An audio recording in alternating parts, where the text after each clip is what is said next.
राजेश बेटा, कब तक ऐसे घर से बाहर रहोगे? पहले तुम सूरज ढलने से पहले घर लौट आते थे, अब आधी रात को लड़खड़ाते हुए आते हो। अरे माँ, आदमी अगर 2 पल दोस्तों के साथ हंस बोल ले तो क्या गलत है?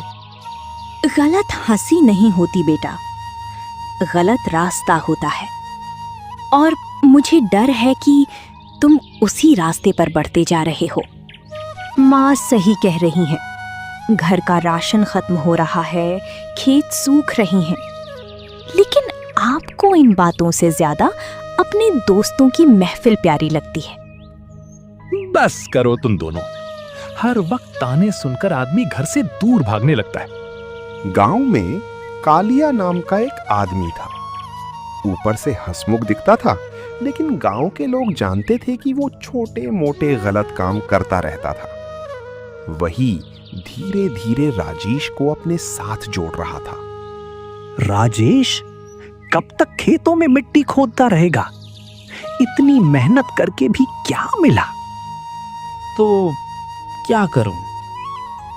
दिमाग लगा। दुनिया मेहनत से नहीं, चालाकी से चलती है। मुझे गलत काम पसंद नहीं। गलत और सही गरीब आदमी के लिए नहीं होते दोस्त, उसके लिए सिर्फ पेट होता है। उस रात राजेश फिर देर से घर लौटा। गंगा देवी खांसते खांसते सो चुकी थी। सीता चूल्हे के पास बैठी उसका इंतजार कर रही थी। आज फिर शराब पी कर आए हो? तुम्हें क्या? मुझे फर्क पड़ता है राजेश, क्योंकि ये घर मेरा भी है। मुझे डर लगता है एक दिन ये गलत रास्ता तुम्हें कहीं का नहीं छोड़ेगा। बस बहुत हुआ। राजेश गुस्से में बाहर चला गया, लेकिन जाते जाते उसने देखा उसकी बूढ़ी माँ नींद में भी उसका नाम बड़बड़ा रही थी। उस रात पहली बार उसके मन में हल्की बेचैनी हुई। अगले दिन गांव के मंदिर के पास एक साधु बाबा आए। लंबी सफेद दाढ़ी, शांत चेहरा और आंखों में अजीब सा सुकून। गांव वाले उनके दर्शन करने आने लगे। गंगा देवी भी धीरे धीरे वहां पहुंची। माता, आपके मन में बहुत चिंता है। बाबा, मेरा बेटा बुरा नहीं है, बस गलत रास्ते पर चला गया है। मैं चाहती हूँ वो फिर से पहले जैसा बन जाए। जिस इंसान के भीतर अच्छाई जिंदा हो, उसे सही रास्ते पर लौटने से कोई नहीं रोक सकता।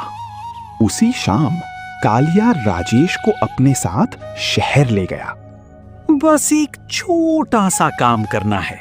एक व्यापारी का सामान इधर से उधर पहुंचाना है। अच्छे पैसे मिलेंगे। सामान में क्या है?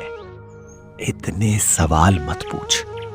गरीब आदमी ज्यादा सोचने लगे ना तो भूखा मर जाता है।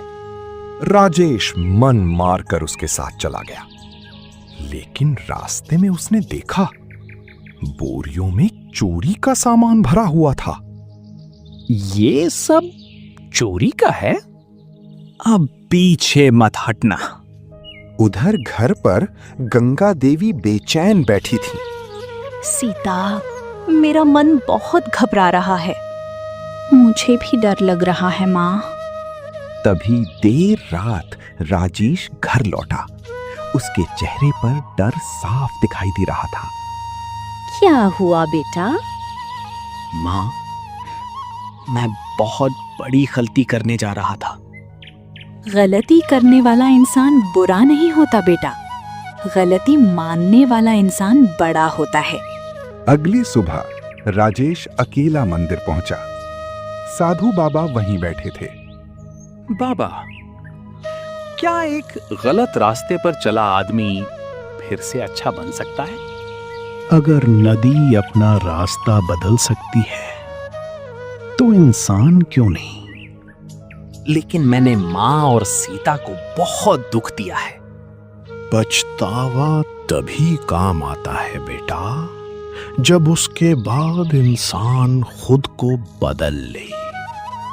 उस दिन के बाद राजेश ने कालिया का साथ छोड़ दिया। उसने फिर से खेतों में मेहनत शुरू कर दी। सुबह जल्दी उठता, माँ की दवा लाता और सीता के साथ खेत संभालता। धीरे धीरे घर में फिर से खुशियां लौटने लगी। आज बहुत दिनों बाद घर पहले जैसा लग रहा है। घर दीवारों से नहीं, अपने लोगों की मुस्कान से बनता है। गांव के सबसे किनारे पर, जहां मिट्टी धीरे धीरे बंजर होने लगती थी और खेतों की हरियाली खत्म होकर सूखी धरती दिखाई देने लगती थी, वहीं एक टूटी हुई मिट्टी की झोपड़ी खड़ी थी। उस झोपड़ी में शंकर अपनी पत्नी कमला और अपनी 11 साल की बेटी गौरी के साथ रहता था। गरीबी उस घर की पुरानी सच्चाई थी। बरसों से खेत सूखे पड़ रहे थे।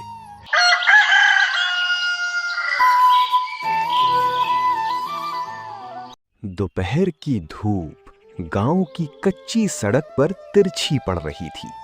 हवा में मिट्टी उड़ रही थी और दूर से बैलों के गले में बंधी घंटियों की आवाज धीरे धीरे करीब आ रही थी। गांव वाले बिना देखे ही पहचान जाते थे। अरे, रामू आ गया।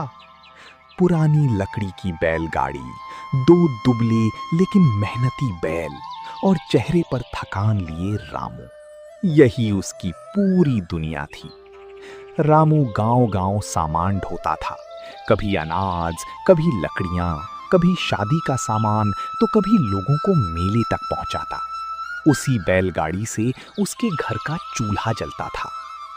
हट हट, धीरे चल मोती।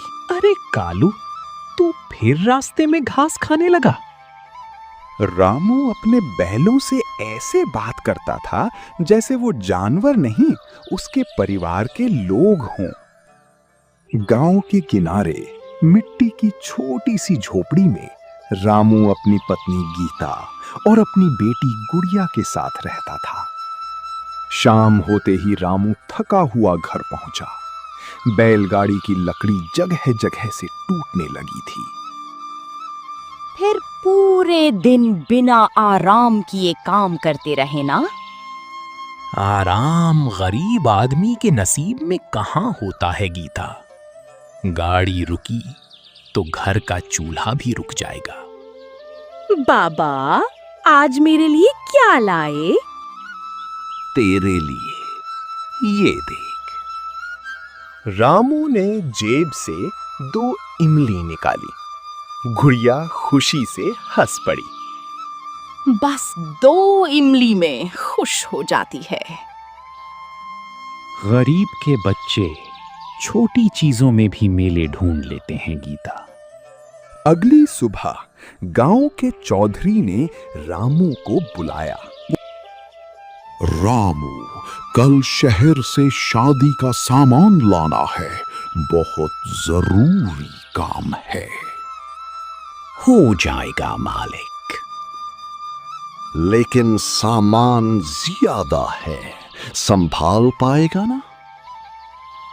जब तक बैल और हिम्मत दोनों साथ हैं, गाड़ी चलती रहेगी मालिक। अगले दिन सुबह सुबह रामू बैलगाड़ी लेकर शहर की तरफ निकल पड़ा। रास्ता लंबा था, कहीं कीचड़, कहीं पत्थर और कहीं ऊबड़ खाबड़ चढ़ाई। लेकिन रामू लगातार बैलों को संभालते हुए आगे बढ़ता रहा। बस थोड़ा और मोती, फिर नदी के पास आराम करेंगे। दोपहर तक उसने शहर से सारा सामान बैलगाड़ी में भर लिया। लोहे के बर्तन, अनाज की बोरियां, लकड़ी के बक्से और शादी का सामान। गाड़ी जरूरत से ज्यादा भारी हो चुकी थी। शाम होने लगी थी। रामू जल्दी गांव पहुंचना चाहता था, इसलिए उसने जंगल वाला छोटा रास्ता पकड़ लिया। हवा धीरे धीरे ठंडी होने लगी थी। पेड़ों की परछाइयां सड़क पर अजीब आकृतियां बना रही थीं। तभी अचानक चर्रा, एक जोरदार आवाज हुई। बैलगाड़ी का एक पहिया गड्ढे में फंसकर टूट गया। अरे बाप रे! पूरा सामान एक तरफ झुक गया। बैल घबरा गए। शांत शांत मोती, डर मत। रामू ने पहिया निकालने की बहुत कोशिश की, लेकिन गाड़ी टस से मस नहीं हुई। सूरज डूबने लगा था। जंगल का रास्ता धीरे धीरे डरावना लगने लगा। तभी दूर से एक बूढ़ा आदमी लाठी टेकते हुए आता दिखाई दिया। सफेद दाढ़ी, पुराने कपड़े और चेहरे पर अजीब सा सुकून। क्या हुआ बेटा? क्यों परेशान हो? बाबा, गाड़ी का पहिया टूट गया, ऊपर से इतना सामान, समझ नहीं आ रहा क्या करूं। मुश्किल रास्ते आदमी की हिम्मत देखने आते हैं बेटा। लेकिन अंधेरा होने वाला है, अगर यहीं फंस गया तो सामान भी लुट सकता है। घबराओ मत, पहले बैलों को पानी पिला। थका जानवर और डरा इंसान दोनों जल्दी हार जाते हैं। रामू ने पास के तालाब से पानी लाकर बैलों को पिलाया। बूढ़ा बाबा टूटे पहिए को ध्यान से देखने लगा। पास में बांस का जंगल है? हाँ बाबा। तो जल्दी 2 मजबूत बांस काट कर ला। रामू भागकर बांस ले आया। बूढ़े बाबा ने रस्सियों और बांस की मदद से पहिए को अस्थायी सहारा दे दिया। अरे, ये तो चलने लगा। गरीबी में आदमी चीजें खरीदना नहीं, जोड़ना सीख जाता है बेटा। बाबा, आपने तो मेरी बड़ी मुसीबत हल कर दी। आज मेरी मदद याद रखो, कल किसी और की मदद करना। रामू ने बैलगाड़ी फिर से चलानी शुरू की, लेकिन रात अब गहरी हो चुकी थी। रात काफी हो चुकी थी जब रामू गांव पहुंचा। गांव वाले उसका इंतजार कर रहे थे। अरे रामू, इतनी देर कैसे हो गई? रास्ते में गाड़ी टूट गई थी मालिक। फिर बच कैसे गए? रामू पीछे मुड़ा, लेकिन बूढ़ा बाबा वहां कहीं दिखाई नहीं दिया। एक बूढ़े बाबा ने मदद की। अगर वो ना मिलते तो शायद मैं लौट नहीं पाता। अगले दिन रामू उसी जंगल वाले रास्ते पर बाबा को ढूंढने गया, लेकिन वहां कोई नहीं मिला। बस टूटे पहिए के पास मिट्टी पर लाठी के निशान बने हुए थे। रामू कुछ देर चुप खड़ा रहा। पता नहीं वो इंसान थे या भगवान का भेजा सहारा। मेहनत करने वाला इंसान कभी अकेला नहीं होता। मुश्किल समय में भगवान किसी न किसी रूप में उसकी मदद जरूर करते हैं।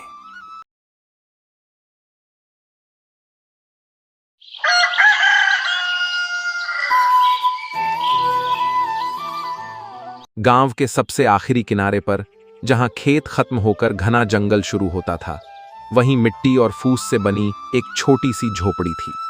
उसी झोपड़ी में रामू अपनी पत्नी गीता और 10 साल के बेटे छोटू के साथ रहता था। गरीबी उनके घर की पुरानी मेहमान थी, लेकिन मेहनत और ईमानदारी आज भी उस घर की सबसे बड़ी दौलत थी। रामू रोज सुबह जंगल में लकड़ियां काटने जाता और शाम को उन्हें बेचकर घर चलाता। कभी 2 वक्त की रोटी मिलती, कभी 1 वक्त का खाना भी मुश्किल हो जाता, लेकिन फिर भी उसने कभी गलत रास्ता नहीं चुना। रामू, आज जल्दी लौट आना। कल रात से छोटू को हल्का बुखार है, वह बार बार तुम्हें पूछ रहा था। मैं जल्दी लौटने की कोशिश करूंगा गीता। लेकिन अगर लकड़ियां कम हुई तो बाजार वाला फिर पैसे काट देगा। मुझे पैसों से ज्यादा तुम्हारी चिंता होती है। जंगल दिन ब दिन खतरनाक होता जा रहा है। लोग कहते हैं अंदर की तरफ अजीब आवाजें सुनाई देती हैं। गरीब आदमी डर देखकर घर नहीं बैठ सकता गीता। भूख उससे भी ज्यादा डरावनी होती है। बाबा, आज मेरे लिए कोई कहानी लेकर आना। पिछली बार आपने कहा था जंगल में बहुत रहस्य छिपे होते हैं। हाँ बेटा, अगर जंगल ने आज कोई नई बात दिखाई तो सबसे पहले तुम्हें ही सुनाऊंगा। सुबह की धूप पेड़ों के बीच से छनकर जमीन पर गिर रही थी। पक्षियों की आवाजें पूरे जंगल में गूंज रही थीं। रामू कुल्हाड़ी कंधे पर रखे धीरे धीरे जंगल के अंदर बढ़ता जा रहा था। लेकिन उस दिन जंगल कुछ अलग लग रहा था। हवा में एक अजीब सी ठंडक थी। पेड़ों की शाखाएं बिना हवा के भी हिल रही थीं। आज जंगल इतना शांत क्यों है, जैसे सब कुछ किसी बात का इंतजार कर रहा हो। रामू लकड़ियां काटते काटते जंगल के उस हिस्से तक पहुंच गया जहां वह पहले कभी नहीं गया था। अचानक उसकी नजर एक पुरानी गुफा पर पड़ी। गुफा के बाहर अजीब निशान बने हुए थे। ऐसा लग रहा था जैसे वर्षों से कोई वहां नहीं गया हो। यह गुफा मैंने पहले कभी नहीं देखी। आखिर यहां अंदर क्या होगा? जिज्ञासा धीरे धीरे डर पर भारी पड़ने लगी। रामू मशाल जलाकर गुफा के अंदर चला गया। अंदर बहुत अंधेरा था। दीवारों पर पुराने चित्र बने थे। कुछ दूरी पर उसे हल्की सुनहरी रोशनी दिखाई दी। रामू धीरे धीरे उस रोशनी की तरफ बढ़ा और फिर अचानक उसकी आंखें हैरानी से फैल गईं। गुफा के बीचों बीच एक बड़ा पुराना मटका रखा था। उस मटके से सुनहरी चमक निकल रही थी। यह कैसा मटका है, इतना चमकदार, जैसे इसमें कोई जादू हो। जैसे ही रामू ने मटके को छूने की कोशिश की, पूरी गुफा में गूंजती हुई एक भारी आवाज सुनाई दी। सावधान इंसान, ये साधारण मटका नहीं है, ये जादुई मटका है। ये इंसान की इच्छा पूरी करता है, लेकिन हर इच्छा की एक कीमत होती है। कौन है? सामने आओ। मैं इस मटके का रक्षक हूँ। सदियों से ये मटका लालची और अच्छे लोगों की परीक्षा लेता आया है। सोच समझकर इच्छा मांगना, क्योंकि गलत इच्छा इंसान की जिंदगी बदल देती है। अगर यह सच में जादुई है तो क्या यह मेरी गरीबी दूर कर सकता है? कर सकता है, लेकिन याद रखना, ये मटका इंसान के दिल को भी पढ़ता है। रामू काफी देर तक सोचता रहा। उसके सामने पत्नी की चिंता, बेटे की बीमारी और घर की गरीबी घूम रही थी। अगर यह सच में जादुई है तो मैं सिर्फ इतना चाहता हूं कि मेरे परिवार को भूखा ना सोना पड़े। जैसे ही रामू ने यह कहा, मटके से तेज रोशनी निकली। पूरा गुफा कांपने लगा। कुछ ही सेकंड बाद मटके के अंदर से गेहूं, चावल और खाने की चीजें बाहर आने लगी। हे भगवान, यह सच में जादुई है। तुमने पहली इच्छा सही मांगी है इंसान, लेकिन याद रखना, इंसान का दिल धीरे धीरे बदलता है। अपने मन को संभाल कर रखना। रामू जल्दी जल्दी सामान बांधकर घर की तरफ भागा। रामू, आज इतनी जल्दी कैसे लौट आए और यह सब सामान कहां से आया? अरे वाह, इतना सारा खाना। आज जंगल में मुझे कुछ ऐसा मिला जिसे सुनकर तुम दोनों यकीन नहीं करोगे। रामू ने पूरी बात गीता और छोटू को बता दी। रामू, मुझे यह सब सुनकर डर लग रहा है। दुनिया में बिना कीमत के कुछ नहीं मिलता। कहीं यह कोई मुसीबत ना बन जाए। मैंने कोई गलत चीज नहीं मांगी गीता। मैंने सिर्फ अपने परिवार के लिए खाना मांगा है। बाबा, क्या वह मटका सच में हर इच्छा पूरी करता है? हाँ बेटा, लेकिन उस आवाज ने कहा था कि हर इच्छा की कीमत होती है। बस रामू, हमें जितना मिला है उतने में खुश रहना चाहिए। ज्यादा लालच मत करना। लेकिन उसी रात रामू की आंखों में नींद नहीं थी। उसका मन बार बार उसी जादुई मटके के बारे में सोच रहा था। गांव में एक अमीर जमींदार रहता था, भैरव सिंह। पूरे गांव के गरीब लोग उसके कर्ज में दबे रहते थे। वह दूसरों की मजबूरी का फायदा उठाने में कभी पीछे नहीं हटता था। अगले दिन जब उसने रामू के घर इतना सामान देखा तो उसे शक हुआ। अरे रामू, कल तक तेरे घर में खाने को दाना नहीं था और आज इतना सामान, कहीं चोरी वोरी तो नहीं की? नहीं मालिक, भगवान ने मदद कर दी बस। भगवान गरीबों पर इतनी जल्दी मेहरबान नहीं होता। जरूर कोई राज है।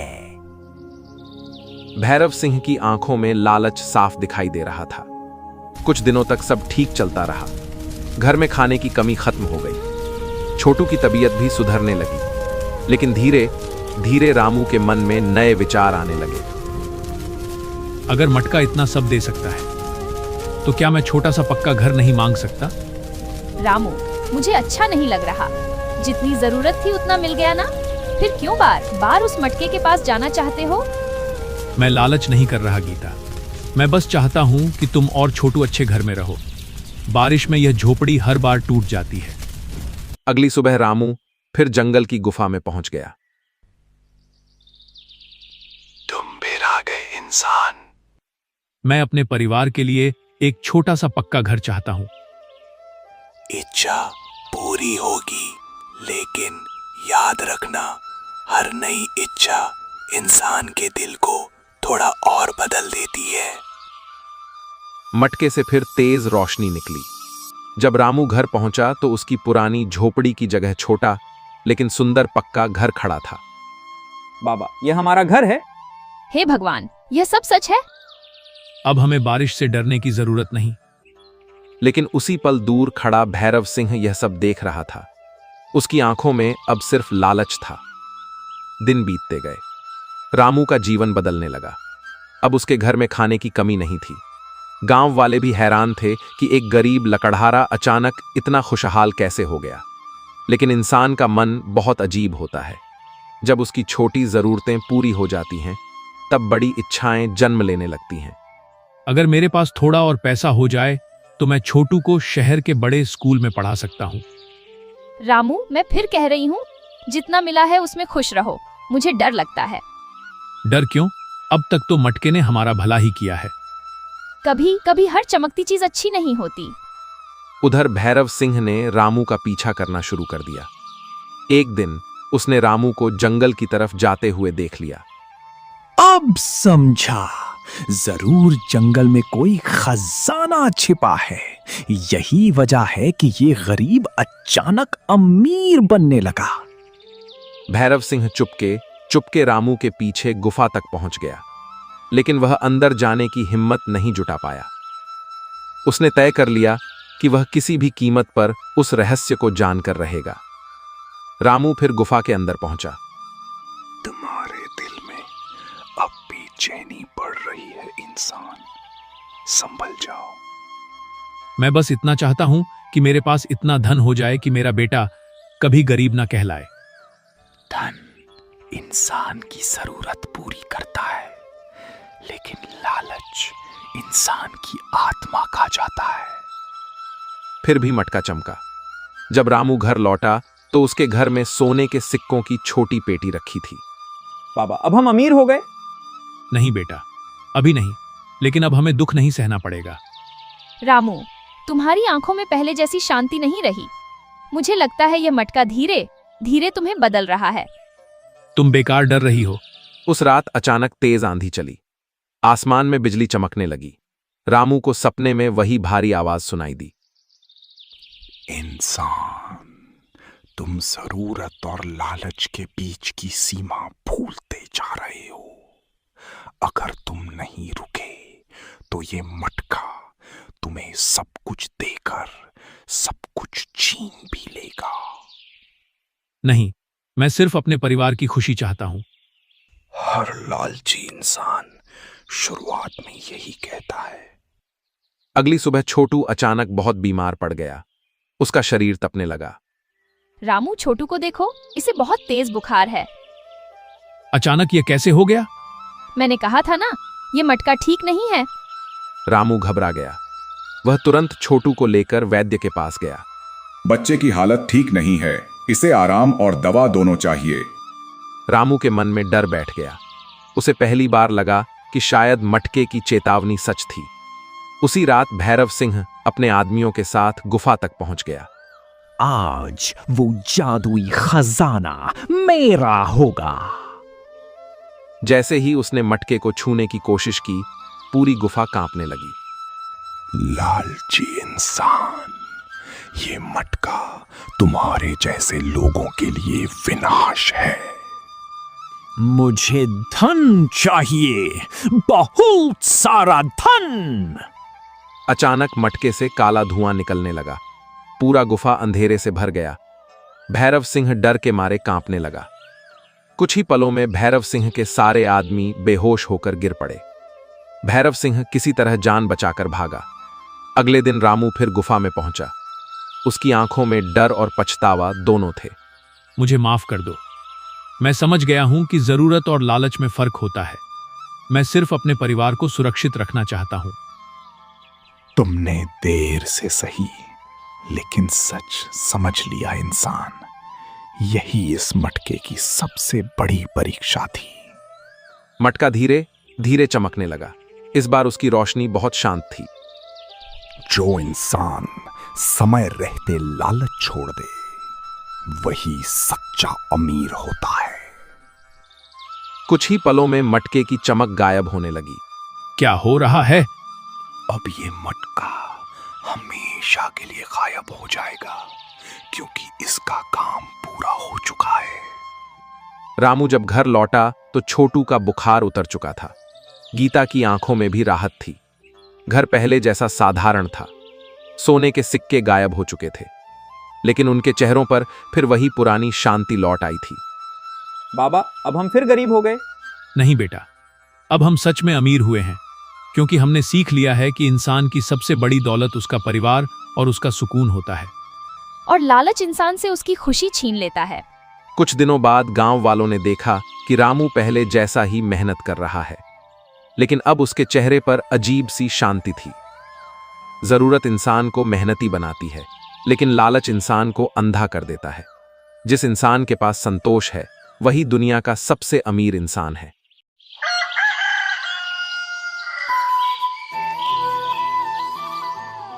गांव के सबसे किनारे पर, जहां मिट्टी धीरे धीरे बंजर होने लगती थी और खेतों की हरियाली खत्म होकर सूखी धरती दिखाई देने लगती थी, वहीं एक टूटी हुई मिट्टी की झोपड़ी खड़ी थी। उस झोपड़ी में शंकर अपनी पत्नी कमला और अपनी 11 साल की बेटी गौरी के साथ रहता था। गरीबी उस घर की पुरानी सच्चाई थी। बरसों से खेत सूखे पड़ रहे थे। गांव के बड़े किसान धीरे धीरे अमीर होते जा रहे थे, लेकिन छोटे किसानों की जिंदगी हर साल और कठिन होती जा रही थी। शंकर के पास बस आधा बीघा जमीन थी। वही उसकी उम्मीद थी, वही उसकी मजबूरी। शंकर, आज फिर रात भर ठीक से नींद नहीं आई ना? जब आदमी की आंखों के सामने घर की चिंता घूमती रहे ना कमला, तब नींद भी डरकर दूर भाग जाती है। इतना मत सोचो। भगवान ने चाहा तो सब ठीक होगा। भगवान भी उसी की मदद करता है जो खुद हिम्मत ना छोड़े। मैं हारना नहीं चाहता कमला, बस डरता हूं कि कहीं हमारी गौरी को भी वही जिंदगी ना मिले जो हमने देखी है। बाबा, आज मैं भी आपके साथ खेत चलूंगी। तू खेत में क्या करेगी बेटी? आप कहते हो ना कि जमीन माँ जैसी होती है, तो मैं भी अपनी जमीन को देखना चाहती हूँ। तू सच में बहुत बड़ी हो गई है गौरी। सुबह की हल्की धूप खेतों पर फैल रही थी। शंकर अपनी सूखी जमीन को चुपचाप देख रहा था। मिट्टी में दरारें पड़ चुकी थी। ऐसा लग रहा था जैसे जमीन भी थक चुकी हो। तभी दूर से एक बूढ़ा साधु धीरे धीरे चलता हुआ वहां आया। बेटा, थोड़ा पानी मिलेगा? जरूर बाबा। गरीब आदमी के घर में ज्यादा कुछ ना हो, लेकिन पानी और सम्मान हमेशा मिलता है। शंकर ने अपनी छोटी मटकी से पानी निकालकर साधु को दिया। तुम खुद परेशान लगते हो, फिर भी चेहरे पर गुस्सा नहीं है। गरीबी इंसान को कमजोर जरूर करती है बाबा, लेकिन अगर आदमी का दिल छोटा हो जाए ना, तब असली हार होती है। बहुत बड़ी बात कही तुमने। साधु कुछ देर तक शंकर की जमीन को देखता रहा। फिर उसने अपनी झोली से लाल रंग का छोटा सा बीज निकाला। ये साधारण बीज नहीं है, ये लाल चंदन का बीज है, इसे संभाल कर लगाना। अगर तुम्हारा मन साफ रहा और मेहनत सच्ची रही तो एक दिन यही पेड़ तुम्हारी जिंदगी बदल देगा। लाल चंदन? हाँ, लेकिन याद रखना, पेड़ सिर्फ पानी से नहीं उगते, इंसान की नीयत से भी उगते हैं। इतना कहकर साधु वहां से चला गया। कौन थे ये बाबा? पता नहीं, लेकिन जाते जाते एक अजीब उम्मीद दे गए। बाबा, क्या हम ये बीज अभी लगाएंगे? हाँ बेटी, शायद भगवान ने हमारी सूखी जमीन के लिए यही आखिरी उम्मीद भेजी है। तीनों ने मिलकर खेत के बीचों बीच छोटी सी जगह खोदी। शंकर ने बहुत संभाल कर लाल चंदन का बीज मिट्टी में डाला। हे भगवान, हमने हमेशा मेहनत की है, बस इस बार हमारी मेहनत को सूखने मत देना। मैं रोज इस पेड़ को पानी दूंगी बाबा, और मैं रोज इसके लिए प्रार्थना करूंगी। उसी गांव में एक साहूकार रहता था, धनराज। गांव के आधे गरीब लोग उसके कर्ज में दबे थे। वो गरीबों की मजबूरी देखकर मुस्कुराता था। एक दिन उसकी नजर शंकर के खेत पर पड़ी। अरे शंकर, इस सूखी जमीन में अब क्या उगाने की कोशिश कर रहा है? उम्मीद बो रहा हूं साहूकार जी। गरीब आदमी की उम्मीद भी उसकी जेब जैसी खाली होती है। खाली जेब आदमी को छोटा नहीं बनाती साहूकार जी, खाली दिल बनाता है। धनराज के चेहरे पर हल्की जलन दिखाई दी। देखता हूं ये छोटा सा बीज तेरी जिंदगी कैसे बदलता है।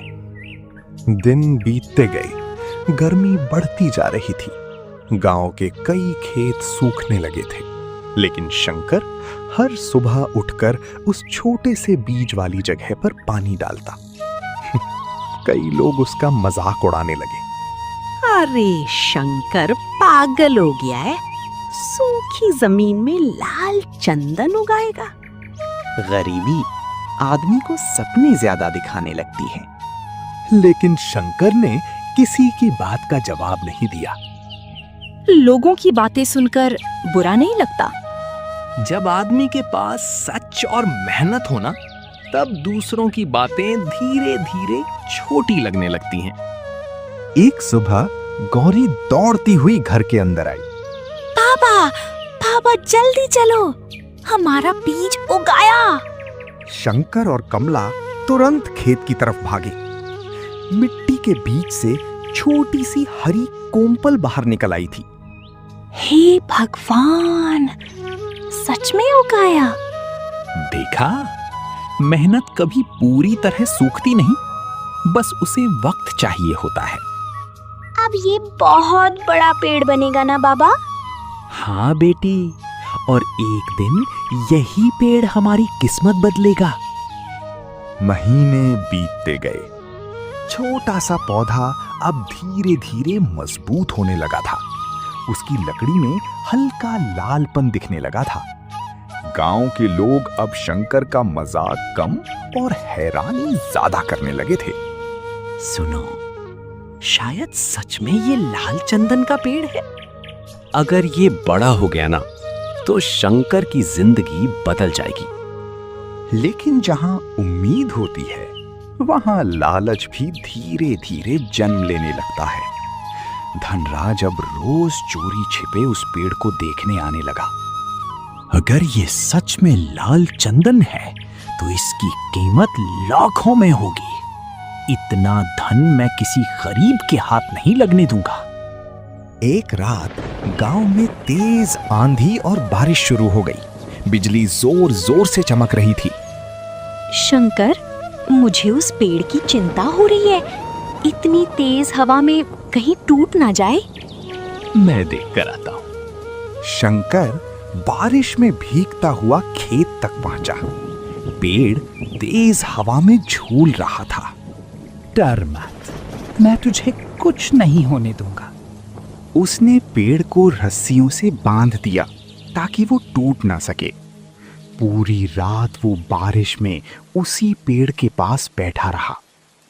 सुबह होते होते तूफान शांत हो गया। बाबा, हमारा पेड़ बच गया। हाँ बेटी, क्योंकि ये सिर्फ पेड़ नहीं, हमारी उम्मीद है। धनराज का लालच अब बढ़ चुका था। उसने अपने 2 आदमियों को रात में पेड़ काटने भेजा।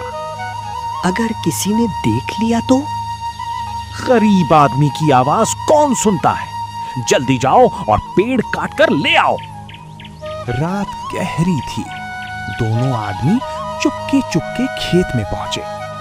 जैसे ही उन्होंने कुल्हाड़ी उठाई, अचानक जोर से बिजली चमकी। दोनों डर गए। तभी गौरी की आंख खुल गई। पापा, खेत में कोई है। शंकर तुरंत बाहर भागा। दोनों आदमी डरकर भाग गए। कौन था वहां? मुझे लगता है कोई हमारा पेड़ काटने आया था। अब समझ आया, गरीब आदमी की मेहनत सबसे ज्यादा लालच पैदा करती है। अगले दिन गांव में खबर फैल गई कि धनराज रात में शंकर का पेड़ कटवाना चाहता था। गांव वाले धीरे धीरे उसके खिलाफ बातें करने लगे। इतना लालच भी अच्छा नहीं होता। शंकर ने मेहनत की है, उस पेड़ पर सिर्फ उसी का हक है। धनराज को पहली बार लगा कि गांव वाले अब उससे डर कम रहे हैं। कुछ साल बाद लाल चंदन का पेड़ पूरी तरह बड़ा हो चुका था। उसकी लकड़ी की खुशबू दूर तक फैलती थी। शहर से व्यापारी उस पेड़ को देखने आने लगे। एक व्यापारी ने शंकर को बहुत बड़ी कीमत देने की बात कही। अगर तुम ये पेड़ बेच दो तो तुम्हारी आने वाली कई पीढ़ियां आराम से जी सकती हैं। शंकर, अब हमारे सारे दुख खत्म हो सकते हैं। लेकिन बाबा, आप हमेशा कहते थे कि पेड़ सिर्फ पैसा नहीं देता, जिंदगी देता है। शंकर काफी देर तक चुप रहा। ये पेड़ सिर्फ हमारी गरीबी खत्म करने के लिए नहीं उगा था। इसने हमें मेहनत, धैर्य और उम्मीद सिखाई है। मैं इसे पूरा नहीं कटवाऊंगा। क्या मतलब? मैं इसकी सिर्फ कुछ लकड़ियां बेचूंगा, बाकी पेड़ जिंदा रहेगा, ताकि आने वाले लोग भी समझ सकें कि उम्मीद को काटना नहीं चाहिए। बाबा, अगर उस दिन वो साधु आपको ये बीज ना देता तो शायद मैं फिर भी मेहनत करता बेटी, क्योंकि असली जादू बीज में नहीं था, इंसान की उम्मीद में था। और सच्ची मेहनत एक ना एक दिन जरूर फल देती है। गरीब इंसान की सबसे बड़ी ताकत उसकी मेहनत और उम्मीद होती है। जो इंसान धैर्य के साथ मेहनत करता है, उसकी सूखी जमीन पर भी एक दिन लाल चंदन जरूर उगता है।